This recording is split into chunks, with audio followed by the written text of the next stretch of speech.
Queridos irmãos e queridas irmãs, chegou o momento da pregação da palavra e o tema de hoje chama-se O Deus que fez o céu e a terra. O Deus que fez o céu e a terra. Queridos irmãos, esta semana, por 2 dias diferentes, essa palavra veio para mim, uma palavra que está aqui dentro dessa pregação. E veio muito forte, inclusive, como uma resposta de Deus para mim, para que eu transmita para vocês. São palavras proféticas e verdadeiras, queridos irmãos. Então prestem muita atenção nesta palavra. O Deus que fez o céu e a terra. Em Atos dos Apóstolos, capítulo 17, de versículo 22 a 31, um resumo, o apóstolo Paulo nos escreveu: de pé no meio do Areópago, Paulo tomou a palavra. Atenienses, em tudo eu vejo que sois extremamente religiosos.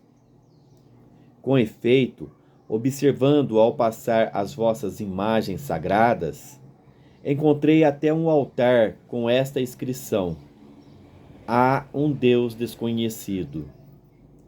Pois bem, aquilo que adorais sem conhecer, eu vos anuncio.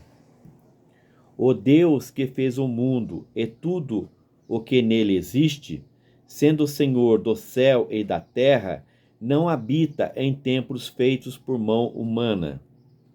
Também não é servido por mãos humanas, como se precisasse de alguma coisa, pois ele que dá a todos vida, respiração e tudo mais. Sendo, pois, a linhagem de Deus, não devemos pensar que a divindade de Deus seja semelhante a ouro, prata, trabalhos pela arte e imaginação do homem. Mas Deus, sem levar em conta os tempos da ignorância, agora faz saber à humanidade que todos e em todo lugar devem converter-se, pois ele estabeleceu um dia para julgar o mundo com justiça pelo homem a quem designou. Amém. Queridos irmãos, numa passagem que o apóstolo Paulo aconteceu com ele e foi narrada por São Lucas em Atos dos Apóstolos, Paulo estava passando pelo Areópago, um local de reuniões, de encontro de pessoas religiosas. E Paulo começou a observar todas as imagens que estavam naquele local. Então ele pegou e chegou o momento que ele falou aos atenienses, em Atenas, os atenienses, e disse assim: em tudo eu vejo que sois extremamente religiosos. Em tudo eu vejo que sois extremamente religiosos. E é o que acontece com essas religiões que tem por aí. As pessoas são muito religiosas. E Paulo também fala lá para os atenienses.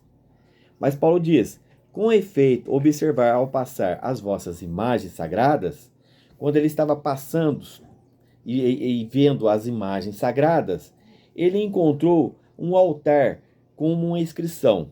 E estava escrito assim: há um Deus desconhecido. Ele viu um altar e estava escrito: há um Deus desconhecido. Então ele pegou e disse: pois bem, aquilo que adorais sem conhecer, eu vos anuncio. Vocês adoram muitos deuses e o Deus que você não conhece. Então eu vou vos anunciar o Deus verdadeiro. E aí, queridos irmãos, ele disse: o Deus que fez o mundo e tudo que nele existe, sendo o Senhor do céu e da terra, não habita em templos feitos por mãos humanas, mão de homens. Deus não habita em objetos, em ídolos e imagens criadas por mãos de homens. também não é servido por mãos humanas, como se precisasse de alguma coisa, pois ele que dá a todos vida, respiração e tudo mais. Deus não pode ser carregado, não pode ser polido, limpo, colocado num altar. Porque o próprio Deus foi ele que dá a todos nós a vida, a respiração e tudo mais.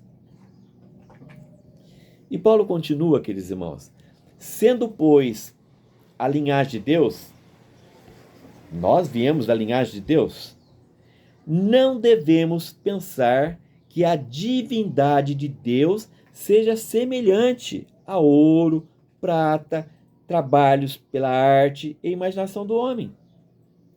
Nós somos criaturas de Deus, filhos de Deus. Como podemos pensar que a divindade de Deus, que Deus estaria presente a uma imagem, é construída através de ouro, de prata, de trabalhos pela arte de um artista e a imaginação do ser humano, do homem? Como podemos pensar dessa maneira?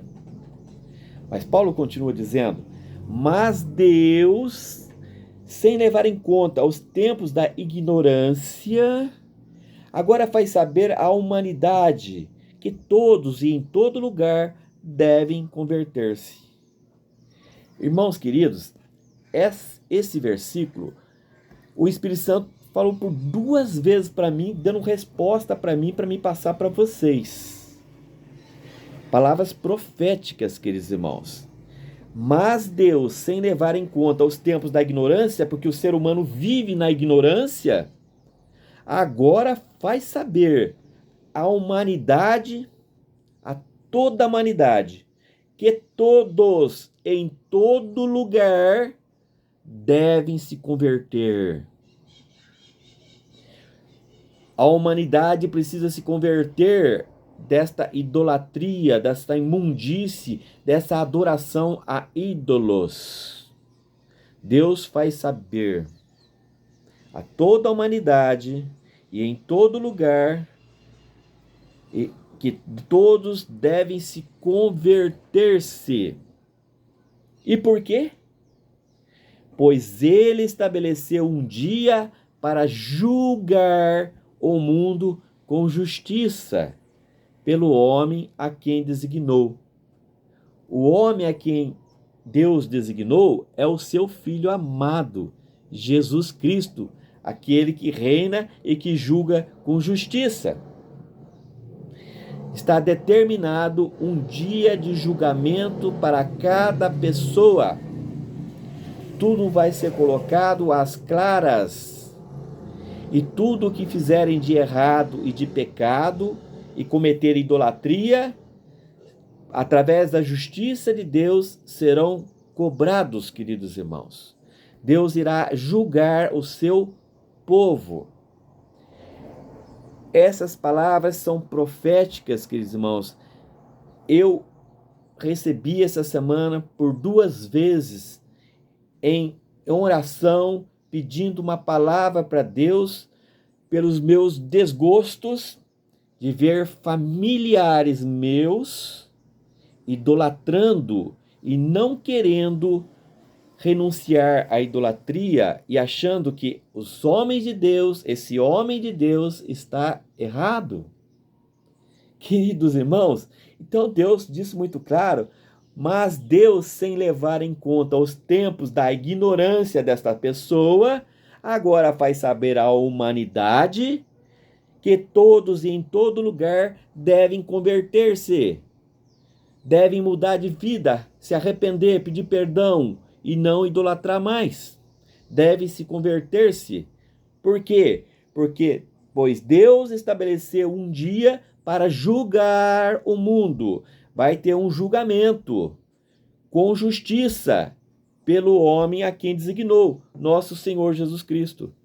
Um dia todos estaremos no julgamento de Deus, no julgamento de Jesus. E aqueles que não se converterem e que passarem pela idolatria e não se converterem, serão julgados e condenados, queridos irmãos, conforme a palavra de Deus. Então, queridos irmãos, o momento é agora. O momento é agora. Convertam-se dos seus pecados. Abandone a idolatria.